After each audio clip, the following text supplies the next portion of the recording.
Vermilion Fair is officially underway, and it all kicked off with a parade this morning. Brittany Matika shares a few highlights this year worth checking out. The Vermilion Agriculture Society is hosting their 111th annual fair with a variety of fun for the whole family, including a few new attractions this year. We have the knights that are going to come in and do some sword fighting, I guess you'd say, on Saturday afternoon. The grandstand show changes every night, so that's definitely new. There's a new band in the beer gardens. There's always new vendors. The fair is expected to bring in up to 25,000 people, with some of the classic attractions still being a large draw. Every year we have the tractor pulls on Saturday. That's a big hit, the modified tractor pulls. On Friday we have the old-fashioned tractor pulls. Everybody likes to come see them. You won't want to miss the heavy horse hitch. I think there's 5 6-horse hitches this year, so that's our best record ever. So there's over 110 heavy horses. The Ferris wheel. It looks like it's upside down. We're gonna go on the rides and have fun. We're gonna go watch the sheep show after, because I'm in sheep 4-H. Fireworks Saturday night, that's a big one. We have the chuck wagons at night and chariots in the afternoon. There is also a large machinery display, petting zoo, and midway rides for fairgoers to check out. Brittany Matika, Newcap News. For many people struggling with sleep, eating late is often an issue. In this week's Healthy Living, Josh Ryan explores a few ideas for snacks that will help settle rather than stuff the stomach before bedtime. In trying to limit how much they eat at night, many people forget that it starts with having balanced meals throughout the day. Those kinds of things make us feel very satisfied and help to kind of regulate blood sugar levels. So if we're not eating every 2 to 3 hours or so, later on in the day we get really high craving levels. The next step is giving yourself at least a small gap between snacking and slumber. It's a good idea to give yourself a half hour or so to let your food digest before bed. Those snacks should feature lower glycemic carbohydrates. Cheese, a cracker, half an apple, and maybe for a beverage have a chamomile tea, which is relaxing. Vegetables, high fiber fruits, maybe even, a little bit of quinoa or something. You then match that with protein to get those essential amino acids.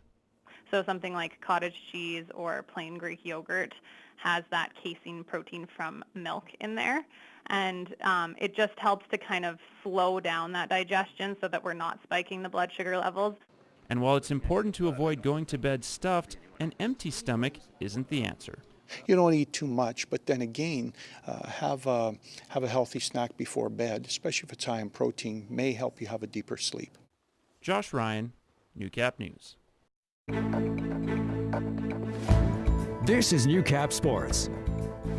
Well, the North Saskatchewan River Baseball League season is nearing a close. Game 2 of the Lloydminster Twins and Border City Blue Jays semifinal went last night, and fans in attendance were treated to not just 1, but 2 great performances. Lance Phillips with more. It's been said great pitching beats great hitting, and for both the Twins and Blue Jays, that was the case Wednesday.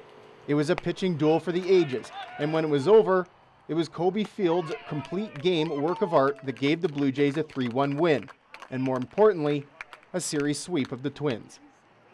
I haven't thrown much this year, but it's just went out there and tried to throw strikes, and defense was wicked. So Colby pitched 7 strong innings, 1 run. Like, you can't ask for more. Like, I think he pitched 5 innings all year, comes back with 7. Like, you can't ask for much more than that. I'm happy with the way I pitched, except that 1 inning. Got a few bad calls from the ump, in my opinion, and that sort of started off, but then they strung 3 hits together, so it wasn't just the cards fell the wrong way that inning. So Wednesday's score was dramatically different than the 12-0 drubbing the Blue Jays dealt 5 days earlier. Yet, not surprising, even with the Jays' plus 96 run differential this season.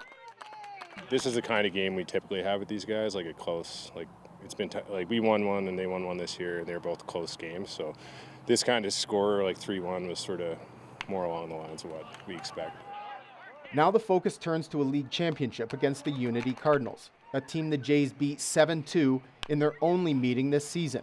It's a series in which the Jays are favored to win, and they're not the only ones who know it. They got a good group of guys. They picked up some really good young guys in the last few years. Some guys that were playing with the Pirates, and they're really helping them out. I think it's going to be a tough series. They have a couple guys out there that they can throw the ball, hit the ball, field the ball.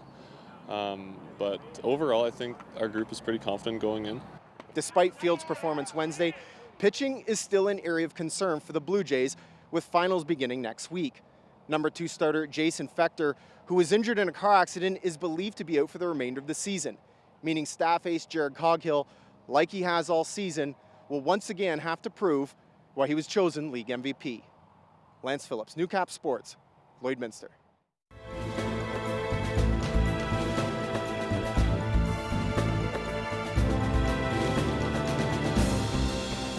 The recent National Food Report card put Saskatchewan ahead of the class in food production. However, in this week's Agriculture Report, Gerard Lampow finds that food wastage is a real concern across the country. Last year, when we compared Canada and the world, we discovered that Canada is among the most wasteful societies in the world, with Australia and the Danes. Jean-Charles Levaly is the Associate Director at the Centre for Food in Ottawa. While the second food report card has put Saskatchewan in front of all provinces, he says across the supply chain there are food losses. The value of that loss and waste is $31 billion. If you include all the resources that we put into food, that's just food, the $31 billion becomes $107 billion. Half of all the food waste is at the household level. Levaly says people need to understand best before dates, which is not always a food safety or health issue, but a quality concern. People will still throw it out because they see the date and they think, oh, it's not good for me. But it's really still safe. In many cases, if unopened, it's still good for weeks or months, depending on the product. He says Saskatchewan buys food in bulk and in large portions, more so than other provinces. Also, families prepare meals in adequate sizes and throw out less bags of groceries. About 30 to 40% of food is wasted.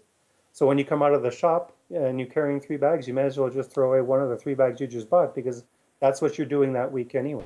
And in Saskatchewan, it's among the lowest in the country.